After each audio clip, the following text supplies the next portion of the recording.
Welcome to the Mutually Amazing Podcast. I'm your host, Mike Domitrz with the Center for Respect. The episode you're about to listen to was recorded when this show used to be called the Respect Podcast, so you might hear that mentioned during this episode. Well, let's get to the show. And welcome to this episode. I want to get right into it with our guest here, Tom Antion. I've known Tom for now almost 2 decades. He's an internet multimillionaire and lifelong entrepreneur who has built his business on treating people right. He's got a one-sentence, respect-filled business plan he's lived by for 44 years. Tom, thank you so much for joining us. Mike, it's been too long, man. It has been too long. So let's start there. What have you been up to in the last 16 years since we originally, met at an NSA? Actually, the very first time was an NSA Wisconsin event.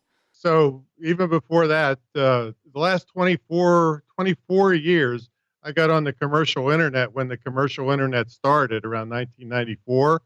And I've been selling like crazy on the internet. No spamming, no porn, but all kinds of products and services. And part of what I wanted to talk to you about today was a topic called excellence. I didn't know anything about the internet. Nobody did back in 1994. And so when we started learning about it, it led me to a lot of other things, and we can get into it later. But the topic of excellence is really ingrained in me by my dad, is do everything you can to the greatest of your ability. And that's respect for yourself, and it's projecting respect to the people around you. So let's get right into that then, because when a lot of people think, I made a lot of money on the internet, you were doing it in ways that were common sense, but going against the norm. So for all of our listeners to get an idea, Tom, while people are trying to say, let's build beautiful, amazing websites, Tom would say, no, I don't care if it's ugly. It could be the ugliest website in the world. If it gets people to my site and it helps them get what they need, that's what's important. So you built very content-rich, very keyword-loaded sites on things like you had to once write this story I've never forgotten. You were giving a toast at a wedding, and you started looking up, hey, where do I find toast? And you thought, hey, people are constantly looking for this.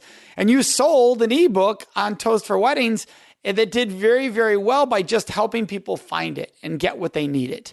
$72,000 a year for that for 9 years straight. Just on selling electrons.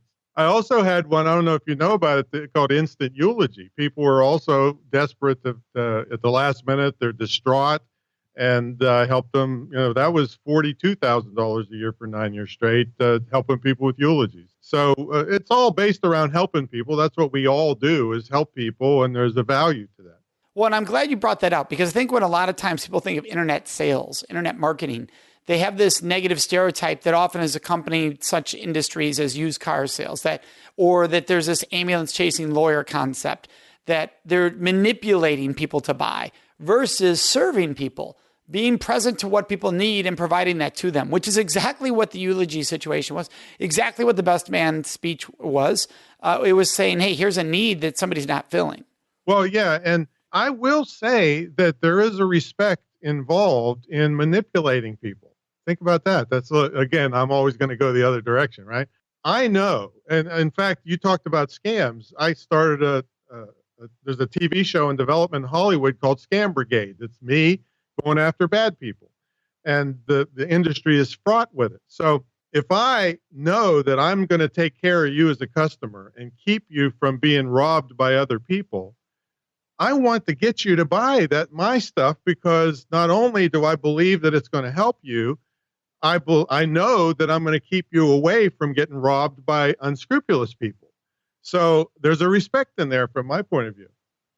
I call it manipulation, but I'm manipulating you for your own good. So let's discuss that, Tom. Wait, are you manipulating, or are you helping people find what they need? Like, why are you comfortable with the word, or some people would argue, why are you comfortable with the word manipulation?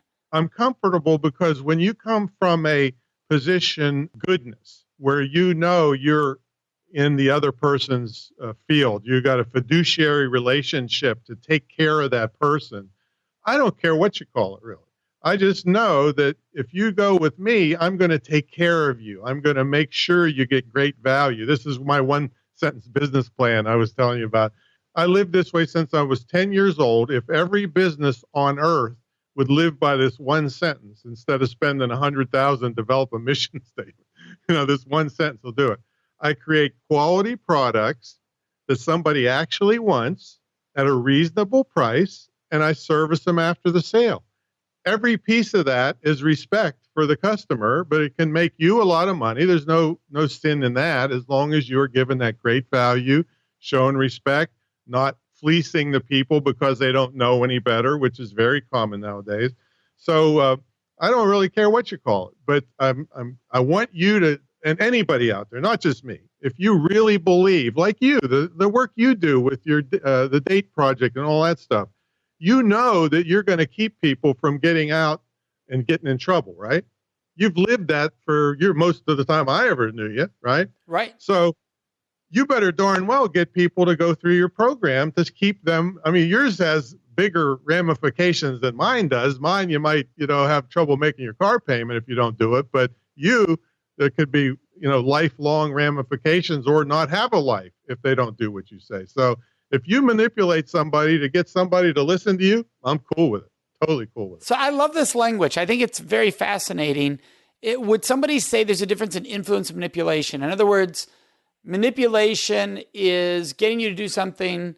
It has a negative connotation. It does, right? It has a very negative connotation that you're getting somebody to do something they wouldn't do. But as I say that, I recognize that's not negative. Like, to get somebody to do something they wouldn't normally do is not negative. It could be incredibly powerful. The people that you teach, if you can manipulate them not to get drunk and pass out behind a dumpster so that they're vulnerable, I'm okay with that. You do that all day long and I'll help you. So maybe the difference here is that somebody's listening and thinking, wait. You're describing education versus manipulation. Manipulation has a sense that it's only about what the seller wants, not about what's good for the buyer, maybe, right? That if we're educating, and that inspires people to take action they would not normally take, that's different than manipulation, which means it's all about me getting you to do what I want you to do. Would there be, maybe that's the difference there? It's just semantics to me. As long as I'm coming from a good place and I can help you be in a better place, you can call it whatever you want. I don't really care. Well, and I love that about you, Tom. Yeah. You've always had that approach of, I'm not worried what people say about me. I'm not worried what people care about me. In that if I know I'm doing the right thing, that's what matters in the end. And you describe that in your one sentence mission statement that you've always had. You mentioned there briefly that there's this documentary that you're working on. There actually, I think there's two elements here, right? There's a show that you're working on about busting scams. And I know of one that you worked on busting years ago. Then there's also a documentary about your life. Yeah, that is something where you remember Dottie Walters? Yes. Dottie Walters got me started in speaking in 1991. A bizarre story about how I got hooked up with her, but I ended up being her right coast son because I would help her every time she would do her Speak and Grow Rich seminars on the East Coast. I would just go for free and help just to be involved and learn. And I ended up speaking at her memorial service in California when she passed. And a producer director saw me and was introduced to me, and it was, hello, how are you? And it was a solemn occasion. That was the last I thought of it. And then a couple years later, she had been following me and she approached me. She has done 38 documentaries and she approached me about doing one. And I thought, man, I thought you had to be dead to have a documentary done about you. They must be lowering their standards or something. I don't know. But so she said, I'd like to do a documentary about the American entrepreneur. And from what I've seen, you're the man. I said, wow, what an honor. And so it's been 3 or 4 years in the making, and it's going to premiere probably in the fall. The trailer is out now. It's beautiful at facebook.com. Well, maybe you can put it in the show notes if somebody would like to watch show notes. Absolutely. The trailer. So it's me, and it's a celebration of the American entrepreneur, the American spirit, and I just happen to be the figurehead, but there's just, you and there's thousands of people out there could be the subject of this, but it was a great honor to be featured in that. That's very cool. Now the show you're working on, Busting Scams, how if somebody said, wait a second, you just said that if I'm getting you to do something I want you to do, you call it manipulation you want. What's the difference in that and the scam? Well, the difference in that is that the person that is the scammer is manipulating you for the purpose of robbing you in some fashion. And that's a whole different, I mean, that's, diametrically opposed to what I'm talking about with respecting Right. people. So that's the whole thing, is taking advantage of people. And I mean, I think we've worked the figures up. 120,000 people, elderly people last year, lost their homes from the Jamaican lottery scam. They thought they, were taken Yeah. advantage of. They thought they were winning a lottery. They have to send the tax money in advance, and boom, there's no lottery, and they couldn't make their house payment. And a lot of younger people. The reason I'm having a little trouble getting the show sold is because it's not in the demographic. The elderly people are not in the demographic that TV likes. But I tried to explain to them, look, the young people are going to lose their inheritance if they don't teach and pay attention to their elders being taken with scams. So they kind of got that, but they told me for sure, don't quit your day job. It's Hollywood, right? Right. Because they're selling to a certain audience. Yeah. And we talked about this just a moment ago, that you believe in excellence and everything you do, whether it's a documentary, TV show. How do you feel that excellence and respect do go hand in hand? Like, in my heart, I think, well, of course they go hand in hand, because excellence requires you to respect yourself and your mission and what you're doing. Well, excellence, it also has hidden benefits. For instance, when I got started in speaking, 1991, I had come out of an crazy entertainment company. I've had a lot of fun businesses in my life. And a lot of people said, hey, you're better than a lot of people that have been charging $4,000 and $5,000. And I said, well, I don't know anything about hotel. I was doing parties, birthday parties and stuff. I said, I better study and learn how to be a speaker in hotel rooms and in corporations and be politically correct and all that stuff. So I started studying like crazy. In my library in here, I probably have 200 books on public speaking, every tape that was ever made, everything from NSA. I've got all of it. And so I started doing it just to make myself better, and so that I could really compete in the speaking world. And where excellence comes in, and this is what my dad taught me. He said, when you're excellent, people will notice. And so I got, again, I'm not trying to blow my horn, but I got so good, people started begging me to teach them how to be good as a good speaker. And that led me to the Right to Wake 'em Up speaking book, the Wake 'em Up video professional speaking system, amazing public speaking. It took me a whole different route. So fast forward to 1994, when the commercial internet came along. And I said, oh, you kidding me? It's hard enough to sell my stuff across the street, let alone around the world from my desktop. I'm going to figure this out. So I started studying like crazy, didn't make a nickel for the first 2 years, got good at it, got some good training in 96. 4 years later, I was a multimillionaire, and people were begging me to teach them this stuff. Again, trying to be excellent for me and respect me and what I can do for the world, showed other people that, hey, this guy is good. So it led me into this internet training path. I never planned on being Mr. Internet Guru, ever. I just wanted to sell my stuff around the world. So all of this is trying to be excellent for yourself, shows such a massive respect for yourself and for the medium that you're learning. Other people get inspired by that. And so I believe that's a form of respect for them. Well, I think there's also a respect in there that you were going to learn everything you could to be successful. And then you sold people how to do that because you did it. You weren't selling people how to do something you weren't doing, right? Because, for instance, in the speaking industry, there can be people who are barely speaking, charging people a lot of money on how to be a professional speaker. And that's not common, but it happens. And people need to be aware of that. Like, whoa. You need to be watching who you're learning from there. That might not be the best resource, where you were saying, no, I'm going to ace this myself and then teach others how I aced it. Without even thoughts of teaching people. Right. I want to do it extremely well, because I remember my dad, I'm 10 years old. He came from Syria back in the early 1900s. He put the first electric light bulb in Carnegie, Pennsylvania. Wow. He had his own electrical contracting company at 13 years old in Carnegie, Pennsylvania. And I remember watching him one day. He was wiring a box, and I said, Dad, why don't you just cut the wires across on an angle, save some wire? And he looked at me like, I'll smack you. He said, you crazy? I'm going to make it perfectly lined up, so that somebody looks at this job, they'll know a professional did it. Boy, I'm getting goose pimples thinking about it. I remember it vividly.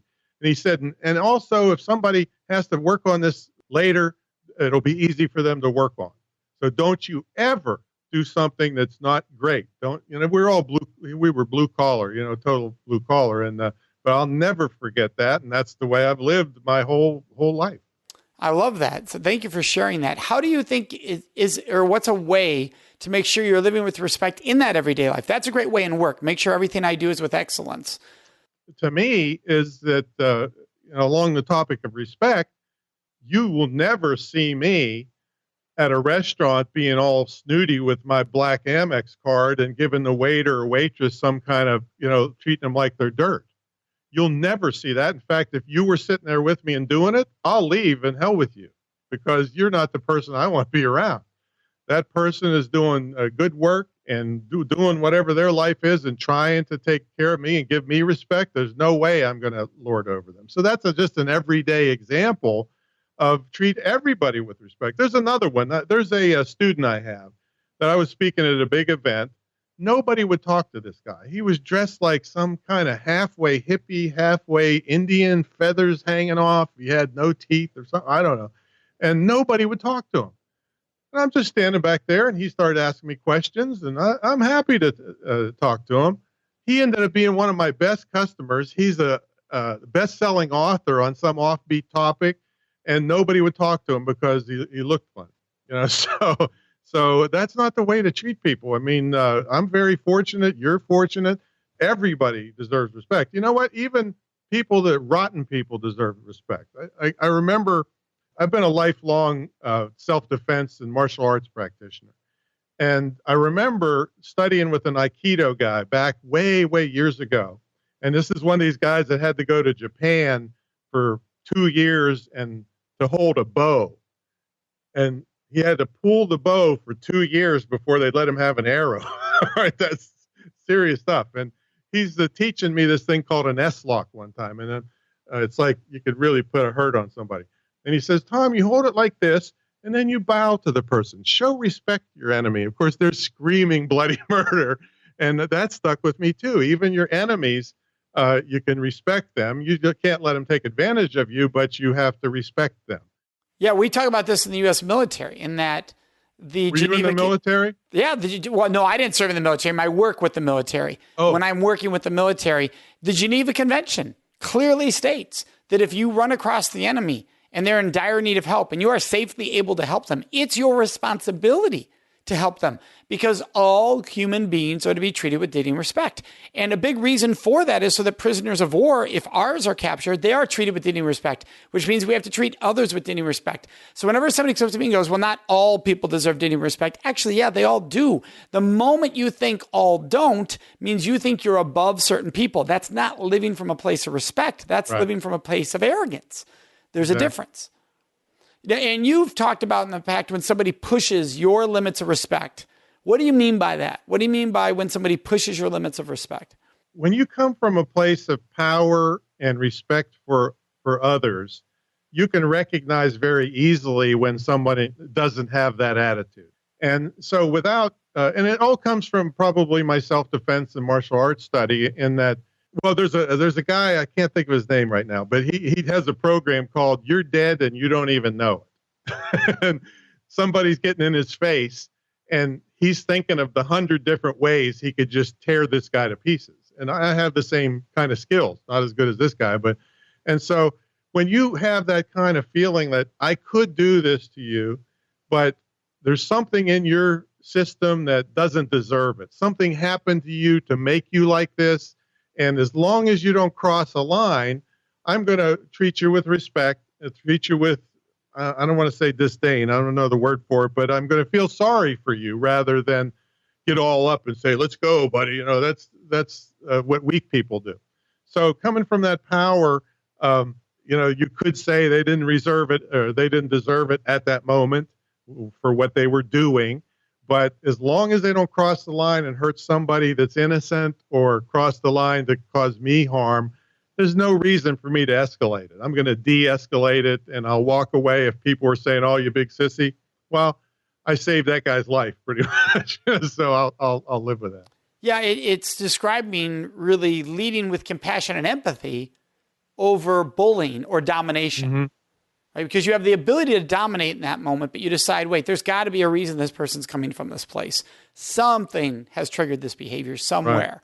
Right. And that's so important, because I'll run into people as we're traveling this world doing this work, and who'll say, well, you just can't do that for everyone. And you have to think, because this one person I met, they're so bad. And you think, yeah, but how'd you get there?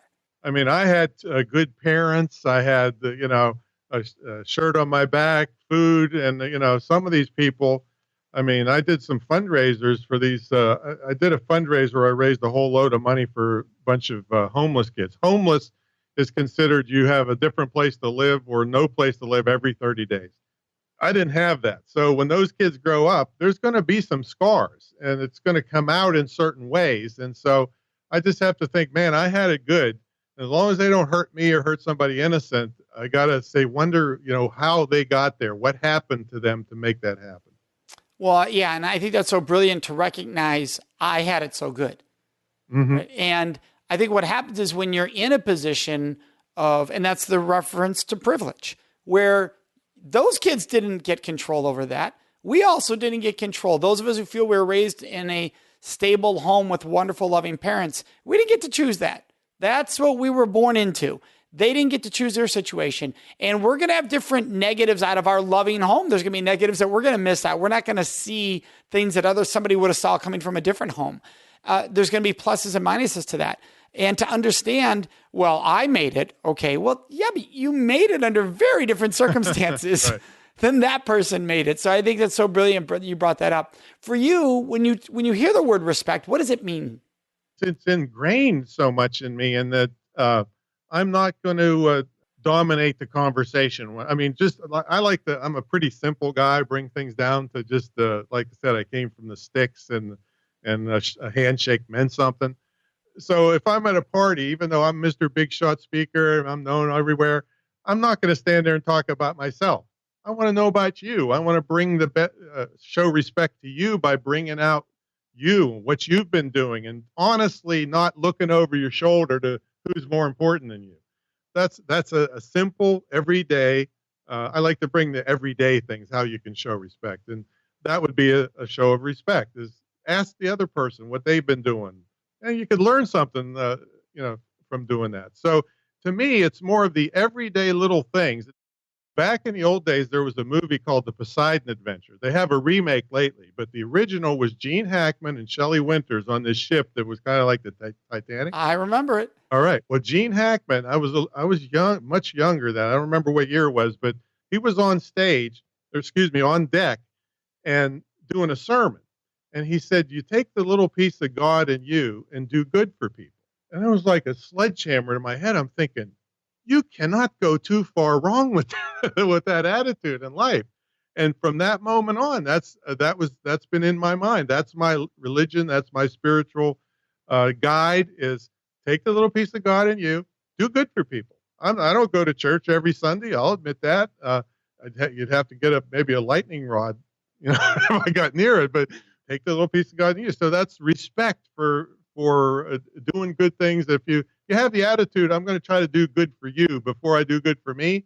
That's another thing my dad taught me, give before you get. So all of these little things are everyday things that I live, and I'm attracted to people that live like that, because it shows respect all the time, not just when it's convenient. Is there a time in your life you can remember where you failed to give yourself respect and the lesson you got out of that experience? Yeah, I think it was, I went to college on a football scholarship to West by God, Virginia University. And at that time, all the time, from the time it's midget football till, everybody could kill you at that level, that level of athleticism. So I was working out like crazy. And then when I got out of that, it was like, oh my God, I never want to see a weight room again. I mean, it's 15 straight years of that 2-a-day exercise, all that stuff. And so I I went up to 360 pounds or something. So I don't think I was paying much respect to myself there.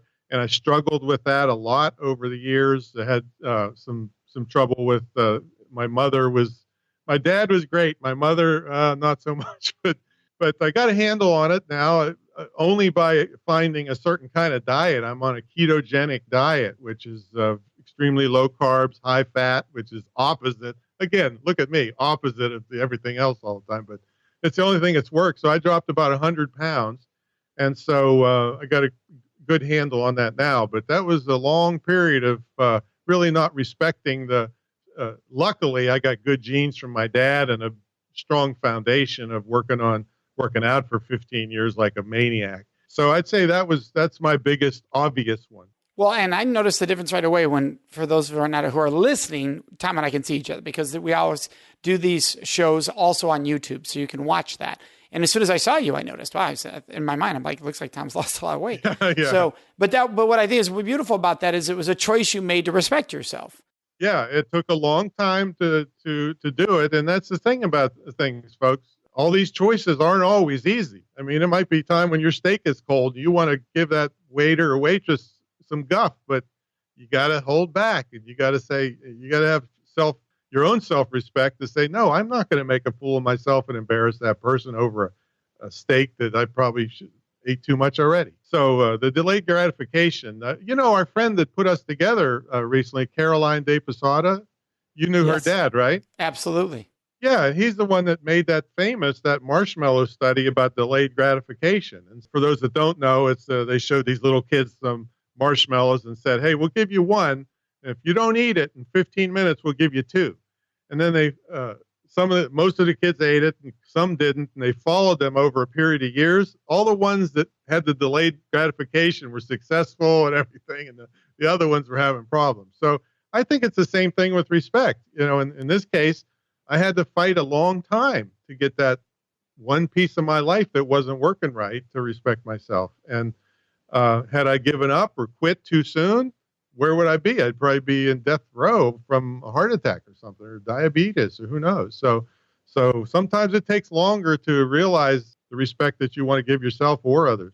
Well, and I appreciate that because I think when people hear these conversations, they think, oh, he's got it all. Right? Oh, yeah. Right. That's the mistake, that because of this level of success and they've learned and they have these messages they live by of respect, they've got it all. What they don't realize is no matter where we're coming from, there's some area we could be better at, that we don't give the same kind of focus, respect of that we do other areas. And so it's constantly looking at our whole picture and saying, where is that happening now for me? Because it's happening somewhere, right? There's so many balls in the air. And you can always get knocked in the face. In 1988, I was living in a vacant house on a mattress. I don't want to say like a country music song, my dog got run over, my truck got stolen. No, but I had a nightclub for 6 years, and the drinking age went from 18 to 21 in a college town.